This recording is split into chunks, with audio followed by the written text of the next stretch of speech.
Sir અમને અમારા doctor સાહેબે એમ કીધું છે કે તમારે એનેસ્થેટિક ડોક્ટરની જરૂર પડશે, તો એનેસ્થેશિયા છે શું? એનેસ્થેશિયા એટલે આપણે આપણી ભાષામાં કહીએ તો બેહોશ કરવું, બેહોશીની પ્રક્રિયા એટલે એનેસ્થેશિયા કહેવાય. તો સર કઈ રીતના બેહોશ કરતા હોવ છો? ઓકે, પહેલા તો એનેસ્થેશિયાની જરૂર કેમ છે આપણને? કોઈ પણ સર્જરી એટલે બેઝિકલી શું છે કે આપણા બોડી પર વાઢકાપની પ્રક્રિયા છે કે જેમાં આપણે કોઈ પણ એક માણસને કોઈ પ્રોબ્લેમ છે કે કોઈ ડિસીઝ છે આપણે શરીરમાંથી નીકાળવો છે સર્જિકલી, જેના માટે આપણે પ્રોસિજર કરી રહ્યા છે. હવે બેઝિકલી કોઈ પણ સર્જરી હોય કે પ્રોસિજર હોય, તપાસ પ્રોસિજર હોય, પણ એમાં દરેકમાં એક વસ્તુ કોમન હોય જે કે છે પેઇન, દુખાવો. આ પેઇન વસ્તુ એવી છે કે જે દરેકમાં કોમન હોય. આપણને નોર્મલી એક ટાંકણી પણ વાગે તો આપણને દુખાવો થતો હોય છે. સર્જરીમાં દુખાવો એના કરતા પણ ઘણો વધારે હોય. તો આ ડ્યુરિંગ પ્રોસિજર કે જે તપાસ કરવાની છે કે આપણે સર્જરી કરવાની છે, એ દરમિયાન પેશન્ટને જે પણ જેનું કરવાનું છે એને દુખાવો ના થાય, એને કશું મહેસૂસ ના થાય, એના માટે જે પ્રોસિજર કરવામાં આવે, જે પ્રક્રિયા કરવામાં આવે એને એનેસ્થેશિયા કહેવામાં આવે છે. સર કયા કયા ટાઈપના એનેસ્થેશિયા હોઈ શકે? હવે અકોર્ડિંગ ટુ પ્રોસિજર કે શું પ્રક્રિયા કરવાની છે, શું સર્જરી કરવાની છે, શું તપાસ કરવાની છે, અને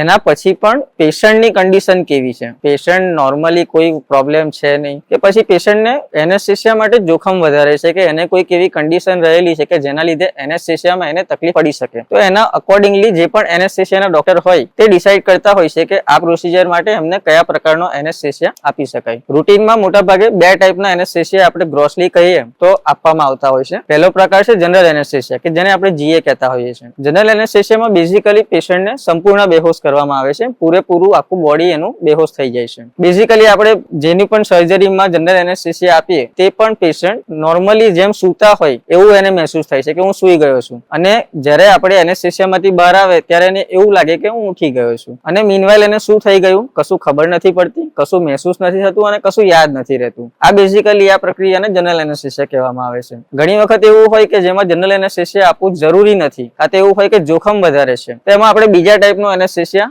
આપતા હોઈએ છીએ કે જેને રિજનલ એનેસ્થેશિયા કહેવાય. રિજનલ એનેસ્થેશિયામાં અલગ અલગ પ્રકાર હોય છે કે કોઈક હાર્ટની સર્જરી છે તો આપણે ખાલી હાથ બેહોશ કરી રહ્યા છે, કદાચ પગની સર્જરી છે તો ખાલી પગ બેહોશ કરી રહ્યા છે, કાં તો પછી એવું કહેવાય કે રિજનલમાં સ્પાઇનલ એનેસ્થેશિયા છે કે જેમાં આપણે અડધું શરીર બેહોશ કરી રહ્યા છે, પેટ અને પગ બેહોશ થઈ રહ્યું છે. આ ડિફરન્ટ ટાઈપના રિજનલ એનેસ્થેશિયા, આ બધા ટાઈપના પ્રકાર છે એનેસ્થેશિયામાં. સર આ પ્રોસિજર કરવામાં કેવી રીતના આવે છે? એટલે પહેલા તો આપણે કયા ટાઈપનો એનેસ્થેશિયા છે એ પ્રમાણે અલગ અલગ ટાઈપનું એનેસ્થેશિયા આપતા હોઈએ છીએ. એનેસ્થેશિયા આપે છે તે એનેસ્થેશિયાના ડોક્ટર પેશન્ટની કન્ડિશન અને સર્જરી પ્રમાણે એ ડિસાઈડ કરતા હોઈએ છીએ, જે આપણે વાત કરી. જનરલ એનેસ્થેશિયા મોટા ભાગે આપણે એક નસ લીધેલી હોય છે કે જેમાંથી આપણે વિવિધ આઈવી ડ્રગ્સ એટલે કે આપણે નસમાં દવા આપી અને પેશન્ટને બેહોશ કરીએ છીએ. એના પછી આપણે એને વિવિધ અમારા એનેસ્થેશિયાના ગેસીસ આવતા હોય છે કે જે ગેસ પ્લસ બધી દવાઓ, મલ્ટિપલ દવાઓ હોય છે, મલ્ટિપલ ગેસ હોય છે, આ બધું મિક્સર ની સાથે પેશન્ટને બેહોશ રાખવામાં આવતું હોય છે જ્યાં સુધી સર્જરી ચાલે. જ્યારે સર્જરી પૂર્ણ થાય ત્યારે આમાંથી પછી બહાર લાવવાની પ્રક્રિયા ચાલુ થાય છે. એના અલગ અલગ રિવર્સલ આવે છે કે જેમાંથી એનેસ્થેશિયામાંથી પેશન્ટ બહાર આવે અને ધીરે ધીરે બધું નોર્મલ થાય. બીજો પ્રકાર છે રિજનલ એનેસ્થેશિયા. રિજનલ એનેસ્થેશિયામાં જે પ્રકાર કહેવાય કે જેમાં પહેલું મોસ્ટ કોમન છે સ્પાઇનલ એનેસ્થેશિયા કે જેમાં આપણા કમરના મણકાની વચ્ચે એક ઇન્જેક્શન લગાવી અને દવા આપતા હોઈએ છીએ કે જેનાથી એનું સ્પેસિફિક દવાના ડોઝ પ્રમાણે ખાલી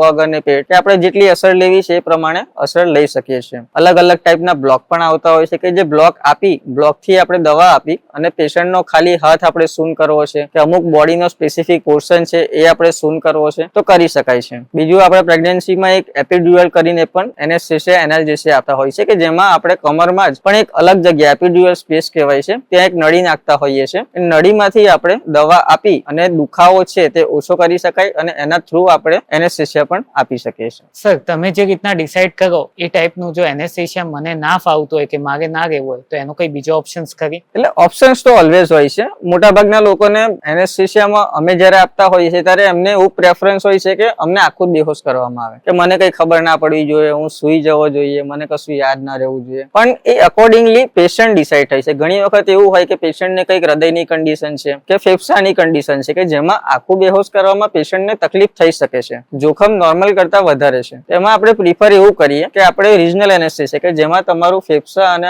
હાર્ટ બંને એટલું મિનિમલ ઇન્વોલ્વ થાય છે, જોખમ તમારું ઓછું થાય છે. તો આ બધું આપણે પેશન્ટ સાથે ડિસ્કસ કરવું પડે પહેલા કે તમને આટલા જોખમ રહેલા છે અને આ કરવામાં તમને આટલા બેનિફિટ રહેલા છે. એના પછી પેશન્ટ ડિસાઈડ કરી શકે છે કે ઠીક છે આ જોખમ રહ્યા છે છતાં પણ મને આવી રીતનું કરવું છે તો હું એના માટે કન્સેન્ટ આપું છું. જો પેશન્ટ અને એના રિલેટિવ કન્સેન્ટ આપતા હોય તો પછી એનેસ્થેસિયાના ડોક્ટર એ પ્રમાણે પ્રોસીડ કરી શકે છે. પણ મોટાભાગના કેસમાં આપણે સર્જરી સાથે પેશન્ટની સેફટી પણ વધારે ઇમ્પોર્ટન્ટ છે અને બેઝ જજ આમાં એનેસ્થેસિયાના ડોક્ટર જ છે કે જે તમને એડવાઇસ આપી શકે કે તમારે કયા ટાઈપનો એનેસ્થેસિયા તમારા માટે ફાયદાકારક છે, બેનિફિશિયરી છે. સર હવે આમાં રિસ્ક કયા ગયું છે? જેમ સર્જરીના જોખમ રહેલા છે તેમ એનેસ્થેસિયાના પણ જોખમ રહેલા છે. એવું નથી કે એનેસ્થેસિયા ટોટલ રિસ્કલેસ છે, પણ જોખમના પણ પ્રકાર હોય છે. ઘણા નોર્મલ જોખમ હોય છે કે સામાન્ય કે જે ઘણા બધા લોકોને થતા હોય, ઘણા અસામાન્ય જોખમ હોય છે કે જે મોટાભાગે જોવા ના મળે પણ કદી ક્યારેક કોઈક પેશન્ટની કન્ડિશન એવી છે કે સર્જરીના લીધે કોઈ પણ રીતે પેશન્ટને આવું થઈ શકે એવું જ છે. ઘણા અતિ અસામાન્ય જોખમ છે કે જે રેરલી જોવા મળે, કે જે ઘણા એનેસ્થેસિયાના ડોક્ટરને આખા કેરિયરમાં જોવા ના મળ્યા હોય પણ બહુ જોખમી જોખમ હોય અને એ જો થાય તો પછી એમાં પેશન્ટને જીવનું પણ જોખમ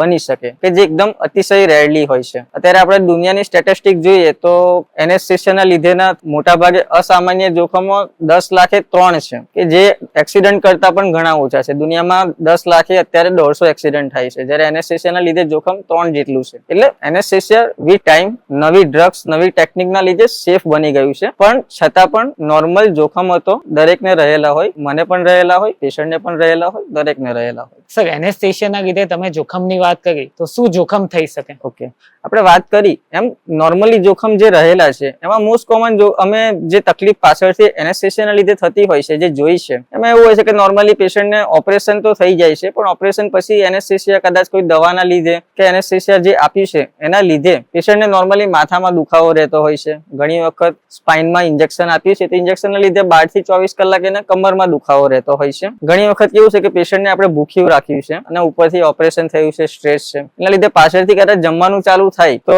ઉલટી, ઉબકા થવું, આ બધી વસ્તુ બહુ કોમન છે કે જે મોટાભાગના ઘણા પેશન્ટમાં જોવા મળતી હોય છે. પણ બેઝિકલી આ બધું સેલ્ફ લિમિટિંગ છે કે જે આપણે કેવું ટાઈમ સાથે અને આપણે એની દવા ચાલુ રાખીએ તો એ ધીરે ધીરે નોર્મલ થઈ જતું હોય છે. બીજા પ્રકારના અમુક એવા જોખમ છે કે જે અસામાન્ય જોખમ છે કે જે મોટાભાગે જોવા ના મળે પણ એ પણ રેરલી પોસિબિલિટી છે કે બની શકે. તો એમાં કેવું છે કે ઘણી વખત પેશન્ટને કોઈક હૃદયની તકલીફ ઓલરેડી હોય છે કે જેમાં પેશન્ટને ક્યારેક એટેક આવી ગયો છે કે હૃદયના વાલ્વમાં કઈ પ્રોબ્લેમ છે. તો આ બધી વસ્તુ સાથે પેશન્ટની કન્ડિશન નોર્મલી તો સ્ટેબલ હોય છે, પણ આપણે કોઈ સર્જરી કરીએ, સર્જરીમાં એનેસ્થેસિયા આપીએ તો હૃદયની કન્ડિશન છે એ વર્સન થઈ શકે કે જે વધારે પડતું ખરાબ બની શકે. ફરીથી ક્યારેક એટેક આવ્યો કે ફરીથી ક્યારેક હૃદય કામ કરતું અચાનક બંધ થઈ ગયું, આ બધા રેર પણ પોસિબલ જોખમો છે. બીજા ફેફસાના જોખમો પણ બનતા હોય છે કે ઘણીવાર ઓપરેશન પછી એનેસ્થેસિયામાંથી બહાર આવે તો પેશન્ટને શ્વાસ લેવામાં થોડી તકલીફ થઈ રહી છે, ગુંગળામણ થઈ રહી છે કાં તો ગભરામણ થઈ રહી છે. આવું બધું નોર્મલી બનતું હોય છે કે જે આપણે